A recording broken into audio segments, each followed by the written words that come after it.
So, congratulations on your best shirtless moment award. Thank you. I appreciate that. So, what does that mean to you? It's just funny. It was hard for me not to laugh about that one. I said originally I was so surprised. I heard that the award existed, but I did not think it was going to be televised on the award show. I'm like, really? They're giving best shirtless performance? But you know, it's the good news is the fans are still so loyal. I mean, they're amazing fans that still vote for you. It's a good feeling. So your abs are so famous now. Do you feel like you have to keep up with that? So you have to like always be in good shape now? Or? I mean, no, because it kind of just depends on the role. I mean, I don't want to have abs for too much longer. I mean, I've always enjoyed being healthy. I'm a healthy eater. I play sports a lot.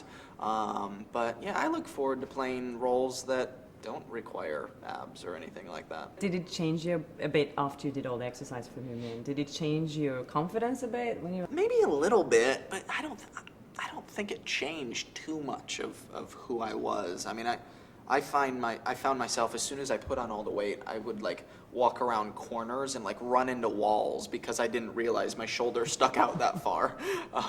So I never even really got used to it. And then when we finished filming, I mean, I just had all that weight on just for that role. I mean, I'm much lighter now than I was in the movies. So what was the first thing you ate when you finished that? Like cake and ice cream. I remember, and this was like 2 years ago now, when we finished filming my last shirtless scene in the whole franchise. I went straight from set to one of my favorite restaurants in Vancouver where we filmed, and it was dinner time. I didn't even order dinner. I just had a bunch of dessert, and it was nice.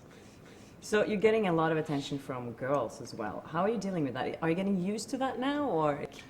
I don't think you ever really get used to it, and especially the passion that these girls show.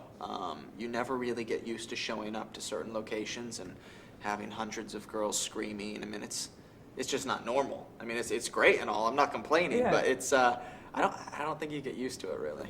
But is it harder for you to meet someone, you think, because of all of that? Yeah, I think it definitely makes it a little more challenging. And I think it makes it more challenging, but it's not impossible. You just have to maybe be more careful, maybe take things slower than you normally would.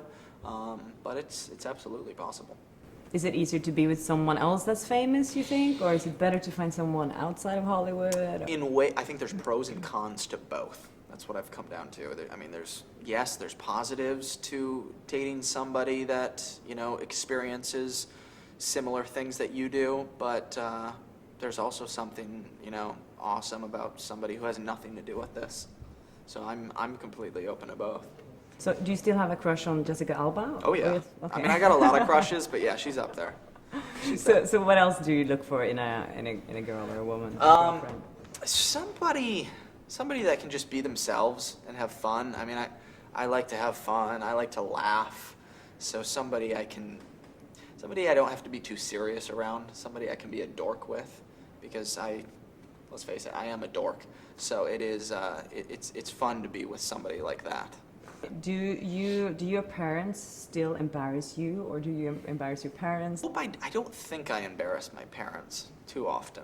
I'm sure it exists, but you know, they don't embarrass me too much anymore. I think that was more of like a teenage stage, like I have a younger sister, she's 14, and I think they embarrass her much more than they embarrass myself. And now, for me as the bigger brother, to watch my parents embarrass her is kind of funny.